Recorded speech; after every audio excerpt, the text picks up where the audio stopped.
Engineer Raman Singh और आप देखना शुरू कर चुके हैं क्रेडो क्लासेस। दोस्तों आज हम टाइप 5 के सवाल सीखने वाले हैं। टाइप 5 प्रतिशत के सवाल जिसमें हम भिन्न के सवाल करने वाले हैं। मैं कोशिश कर रहा हूं कि हर एक टाइप प्रतिशत के जितने भी टाइप पूछे जा सकते हैं, सवाल बनाए जा सकते हैं, हर एक टाइप के सवाल को आपको एक लाइन में बनाना सिखा दूं तो मेरा काम हो जाएगा। देखिए आप मेरी वीडियोस देखने इसीलिए आते हैं क्योंकि आपको ट्रिक चाहिए होता है, लेकिन मैं हमेशा से कहता हूं आप पहले एक बार इसको बेसिक से बनाने सीखिए। देखिए दोस्तों बेसिक से इसको कैसे बनाया जा सकता है, बिल्कुल आसान तरीके से। क्लास 8th में आपने पढ़ा होगा कि x मान के कैसे सवाल को बनाया जाता है। पहले मैं आपको थोड़ा सा उसका डिटेल बता दूं कि कैसे हम उसे x मानकर बना सकते हैं और उसके बाद फिर चलेंगे हम अपना शॉर्ट ट्रिक पर कि कैसे इन सवालों को बिल्कुल एक लाइन में आराम से बनाया जा सकता है।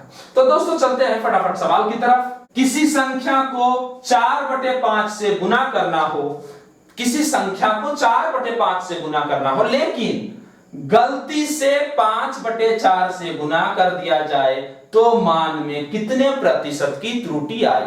ऐसे सवाल को हम कैसे करेंगे समझिएगा ध्यान से कि पहले मान लीजिए कि वो संख्या था x, ठीक है, जिसमें हमें 4/5 से गुना करना था, यानी कि हमें 4/5 से गुना करना था और संख्या को आना चाहिए था 4x/5 यानी कि 4x/5, लेकिन गलती से हमने क्या कर दिया जी, उस संख्या को 5/4 से गुना कर दिया, मतलब हो गया कि 5x/4। कोई दिक्कत नहीं है जी। अब आप समझिएगा कि गुना कर दिया जाए तो मान में कितने प्रतिशत की त्रुटि आई, तो पहले हम निकाल लेंगे कितने की त्रुटि आई।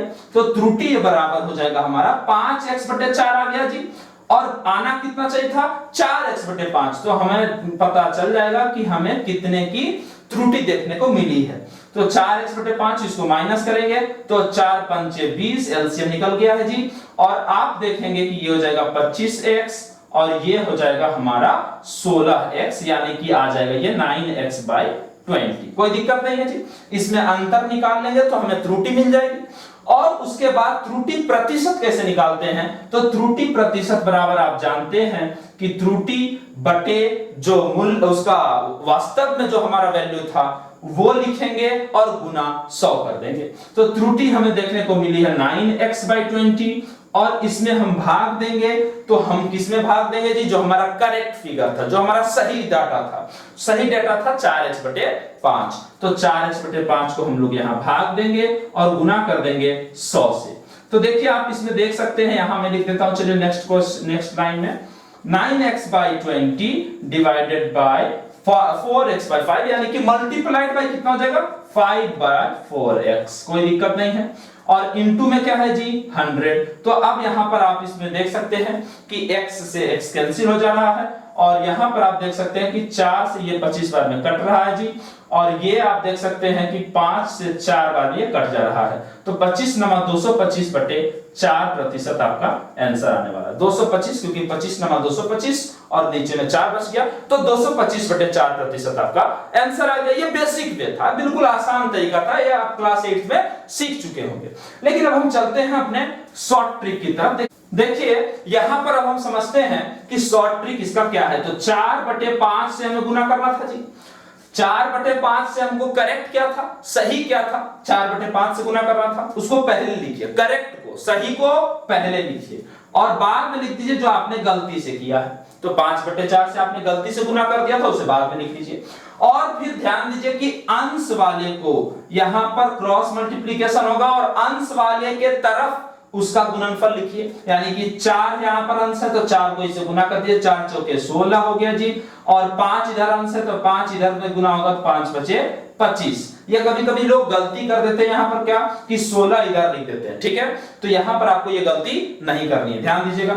16 इधर लिखना है क्योंकि ये किसका गुणनफल है, इस अंश का, तो अंश के हिसाब से उसका गुणनफल लिखा कीजिए, ठीक है। अब देखिए कि इसमें अंतर कितना का है जी, तो 16 और 25 के बीच 9 का अंतर है। आपको बिल्कुल आसानी से समझ में आ रहा होगा, दिख रहा होगा साफ साफ कि 16 और 25 में 9 का अंतर है। तो अब हम क्या करेंगे, बिल्कुल आसानी से एक लाइन में देखिए, इतना सब कुछ आपको दिमाग में करना था, ये सब आप प्रैक्टिस करेंगे तो आपका आसान हो जाएगा, बिल्कुल क्वेश्चन में ही हम लोग कर लेंगे कि 4 चौके 16, 55 6 25, तो 16 और 25 में अंतर है 9 का, यहाँ डायरेक्ट हम 9 लिखेंगे। ये अभी आप शुरुआत में लिखा कीजिए, लेकिन बेहतर प्रैक्टिस के बाद जब आप देखेंगे कि आपको सवाल दिखने लगे और उसका ये लाइन दिखने लगे, तब आप डायरेक्टली क्या कीजिए, इस लाइन में पहुंच जाइए। क्या करना है जी, अंतर को लिखना है, तो चलिए 16 और 25 के बीच का अंतर 9 है, बटे जो करेक्ट फिगर था उस तरफ क्या है गुणनफल 16, जो करेक्ट फिगर था उस तरफ जो है गुणनफल 16, उसको नीचे लिख लीजिए और गुना कर दीजिए 100 से। और यहां पर आप देखेंगे 4 चौके 16, 25 चौके 100, और आपका आंसर आ चुका है 225/4%। मैं उम्मीद करता हूं कि ये क्वेश्चन आपको समझ में आया होगा। तो अब हम चलते हैं दूसरे क्वेश्चन की तरफ, थोड़ा और बेहतर सवाल करते हैं। तो दोस्तों आपको समझ में आ रहा होगा, धीरे धीरे चीजें धीरे धीरे और क्लियर होती चली जाएगी। देखिए मैं इस सवाल से आपको और समझाने की कोशिश करता हूं। किसी संख्या को 3/2 से भाग करना हो, लेकिन गलती से 2/3 से भाग कर दिया जाए, तो बताइए कि गलती कितनी हुई, यानी कि त्रुटि प्रतिशत कितनी हुई। ठीक है, तो अब ऐसे सवालों में क्या करना है जी, सेम वही फंडा यूज करना है जो हमने पिछले क्वेश्चन में किया था। देखिए यहां पर क्या बोल रहा है, 3/2 से भाग करना हो, तो आप समझिएगा 3/2 से यदि भाग करना है मुझे, तो मैं इसे ऐसे भी समझ सकता हूं, ऐसे भी पढ़ सकता हूं कि ये हमें कह रहा है 2/3 से गुना करना है। समझिएगा, यदि भाग करना है 3/2 से, तो मैं 2/3 से क्या करने वाला हूं, गुना करने वाला हूं। यानी कि आप एक तरफ लिखिए करेक्ट, करेक्ट में क्या लिखेंगे जी 2/3, क्योंकि हमें 3/2 से भाग करना है, यानी गुना किससे करना है 2/3 से। इसके जस्ट उल्टा, रिवर्स। अब देखिए रॉन्ग, रॉन्ग की तरफ आइए। गलती क्या हुई यहां पर कि 2/3 से भाग कर दिया गया, यानी कि कहने का मतलब कि 3/2 से गुना कर दिया गया। ठीक है, आप समझ रहे होंगे शायद। यदि समझ में नहीं आती है तो आप क्या कीजिए, वीडियो को रिवाइंड करके देखिए, वीडियो को रिवाइंड करके देखिए, दोबारा देखिए, पॉज करके देखिए, जैसे भी देखना है, लेकिन चीजों को समझना है। ठीक है, तो 2/3 से गुना करना हो, तो यानी कि आप समझ रहे होंगे कि यहां पर 2/3 से गुना करना हो, ये लिखा हुआ है, आपको दिखना चाहिए बिल्कुल साफ साफ। 3/2 से भाग करना हो, यानी कि 2/3 से गुना करना हो। चलिए अब समझते हैं क्या करना है जी आगे। तो 2 दूनी 4, 3 तिया 9, समझ में आ रहा होगा। और अंतर कितना है जी, तो 5 का अंतर है जी, 4 5 9 हो जाएगा। तो अब हम यहां पर लिखेंगे 5, और यहां पर हम देखेंगे करेक्ट वाले की तरफ जो गुणनफल है 4 है, तो यहां पर लिखेंगे 4 और गुना किससे कर देंगे 100 से। तो आप देखेंगे कि 25 चौके 100 और 25 5 125, यानी हमारा आंसर आ चुका है 125% की त्रुटि आएगी। उम्मीद है आपको समझ में आ रहा होगा। कुछ और बेहतर सवाल करते हैं, चलिए तो इसे मैं मिटाता हूं। तो दोस्तों अब हम चलते हैं नेक्स्ट क्वेश्चन की तरफ, और नेक्स्ट प्रश्न जो है, नेक्स्ट क्वेश्चन जो है काफी इंपॉर्टेंट होने वाला है, क्योंकि ये काफी पूछा जाता है। गुना भाग के अलावा आपने देखा होगा कि जोड़ काफी पूछा जा रहा है, घटाव काफी पूछा जा रहा है आजकल। तो ऐसे क्वेश्चन में हम क्या करेंगे कि यदि किसी संख्या में 2/3 तथा 5/6 को जोड़ना था, गलती से 1/3 तथा 3/4 जोड़ दिया गया, तो बताएं कि कितने प्रतिशत की त्रुटि आई। समझिएगा सवाल को, कि यदि किसी संख्या में हमको ये दो चीज जोड़ना था, लेकिन हमने गलती से इन दोनों चीजों को जोड़ दिया, तो हमें कितने प्रतिशत की त्रुटि मिलेगी। तो दोस्तों यहां पर जो करेक्ट है उसे पहले लिख लेंगे जी। तो 2/3 और 5/6 को जोड़ना था, तो दोनों को जोड़ना था बेसिकली, तो दोनों को जोड़ पहले कर लेते हैं और हम निकालते हैं कि किस संख्या को जोड़ना था। ठीक है, तो पहले हम संख्या ज्ञात करेंगे क्योंकि इस संख्या को हमें जोड़ना था। उसके बाद हम इधर रॉन्ग वाला डेटा को लिख लेंगे कि 1/3 और 3/4। अब देखिए हम इसका क्या करेंगे, योगफल निकाल लेंगे, क्योंकि इसको हम लोग 2 बार, ये 2 संख्याओं को जोड़ना था, तो 2 बार क्यों लिखे।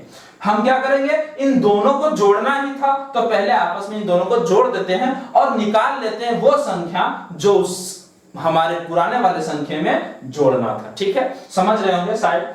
तो 2/3 जोड़ 5/6, 1/3 जोड़ 3/4, पहले हम इसका योगफल निकाल लेंगे। तो योगफल हमारे पास कितना आ जाएगा, तो हमें योगफल मिलेगा 6, 3 दूनी 6 यानी कि 4, और यहाँ पे 5, ये हमारा आ गया 9/6। और यहाँ पर आप देख सकते हैं कि ये आ रहा हमारा 13/12। आप निकाल के एक बार देख सकते हैं कि 3 चौके 12, तो 3 चौके 12 4 और 9 यहाँ पर जोड़ेंगे तो 4 9 13/12। तो आप देखिए कि इसको चलिए मिटा देते हैं। हमें संख्या मिल चुका 9/6 और 13/12। अब क्या करेंगे, क्रॉस मल्टीप्लीकेशन 9, यहां पे अब हम क्रॉस मल्टीप्लीकेशन नहीं कर सकते हैं भाई साहब, यहां गुना नहीं करना है, यहां पर क्या करना है, जोड़ना था। तो आपको इस भिन्न को पहले पूर्णांक में बदलना होगा, समझ रहे होंगे शायद। तो इसको आप पूर्णांक में कैसे बदल सकते हैं, तो इसमें आप देखिए कि जो हर है एक तरफ 6 एक तरफ 12, उसका एलसीएम लीजिए, उसका एलसीएम कितना आएगा 12। तो आप क्या कीजिए जी, 12 से दोनों तरफ गुना कर दीजिए, और आप देख सकते हैं कि इधर कितना आ गया आपके पास 18, एक तरफ आ गया 18 और दूसरी तरफ आपके पास मिल गया 13। अब ये हमारा क्वेश्चन बन चुका है 18 13। अब आप आसानी से इसे कर सकते हैं। अंतर कितना का है जी, 5 का बटे 18 गुना 100। अब इसमें हमें देख सकता है कि 2 से ये कट रहा है, 2 9 18, 2 से ये भी कट रहा है, 50 दूनी 100। तो आप देख सकते हैं कि 50 में से 250, 250 बटे 9% आपका आंसर आ गया। तो इतने बड़े सवाल पूछे नहीं जाते जनरली, लेकिन यदि पूछे गए तो आप इसको भी निकाल सकते हैं। तो आप प्रैक्टिस करना शुरू कर दीजिए। आपको इससे आसान सवाल पूछेगा, उम्मीद करता हूं कि इससे आसान सवाल ही पूछे, लेकिन यदि पूछ दिया गया तो आप उसके लिए प्रिपेयर्ड रहिए, ठीक है। तो आंसर कितना हो जाएगा जी, 250/9%। आप इसे फिर से समझिएगा। आप कोशिश कीजिए कि वीडियो को हमेशा 2 बार देखिए, 3 बार देखिए, उससे क्या होगा, आपको कॉन्सेप्ट जो है और क्लियर हो जाएगा। दोस्तों यदि यहां पर घटाव होता कि 2/3 तथा 5/6 को घटाना था, ठीक है, 1/3 तथा 3/4 को घटाना था, घटा दिया गया, सॉरी, ठीक है, ऐसे लिखा गया रहता कि 1/3 तथा 3/4 को घटा दिया गया। तो आप समझिए कि इसमें क्या करते हैं हम लोग, घटाव करते हैं क्या, कि यहां पर यदि रहता आपके पास, चलिए सवाल है घटाना था और यहां पर है आपका कि घटा दिया गया, यह सवाल होता, तो हम कैसे करते समझिएगा, इसी में समझा देने की कोशिश करूंगा मैं। दोस्तों यहां घटाना था तो आप इसमें ऐसे नहीं लिख सकते हैं कि 2/3 माइनस 5/6, क्यों नहीं लिख सकते समझिएगा। इसमें से किसी संख्या, चलिए मान लेते हैं संख्या 10 है और 10 में से हमको 2 संख्या घटाना है, 1 और 2 को, समझिएगा ध्यान से। 10 है हमारे पास एक संख्या और इसमें से हमको घटाना है 1 और 2 को। तो 10 में से हम क्या करेंगे जी, 3 घटाएंगे, दोनों को क्या करेंगे, पहले जोड़ लेंगे और उसके बाद दोनों को एक साथ घटा देंगे, 10 - 3 7, या फिर एक एक करके भी घटाएंगे तो वही चीज मिलेगा। 10 में से 1 गया तो 9 और 9 में से 2 गया तो 7। तो आप देख सकते हैं कि यहां पर 1 - 2 नहीं किया गया, 1 + 2 ही किया गया, अभी समझ रहे होंगे शायद। तो यहां पर यदि दोनों को घटाना है तो दोनों को आपस में पहले जोड़ देंगे और दोनों को एक साथ जो रिजल्ट आएगा, परिणाम आएगा, उसको हम इस संख्या में घटा लेंगे। तो आप इसमें क्या कीजिएगा कि 2/3 + 5/6, अभी भी वही करेंगे, यहां पर वही चीज करेंगे और वही आंसर हमारे पास आ जाएगा। तो दोस्तों उम्मीद करता हूं कि आप अब भिन्न से संबंधित सवाल सीख चुके हैं। भिन्न से रिलेटेड कोई भी सवाल आप अब आसानी से कर सकेंगे। दोस्तों मैं प्रतिशत के हर एक टाइप के सवाल बिल्कुल आसान से आसान भाषा में आपके सामने पेश करने वाला हूं। तो अब तक हम टाइप 5 तक पहुंचे हैं, टाइप 6 बाकी है, टाइप 7 बाकी है। कुछ चुनाव से संबंधित प्रश्न, कुछ और ऐसे प्रतिशत के सवाल जो हर एक साल आपको क्वेश्चन पेपर में दिख रहे हैं, वे सवाल अभी बचे हुए हैं। तो आप टाइप 6 देखना मत भूलिएगा। और इसीलिए मैं बार बार कहता हूं कि चैनल को आप सब्सक्राइब कर लीजिए, जिससे हमारा हर एक टाइप, हर एक क्वेश्चंस, हर एक चैप्टर्स आप तक पहुंच सके। तब तक के लिए बाय बाय, गुड बाय, जय हिंद।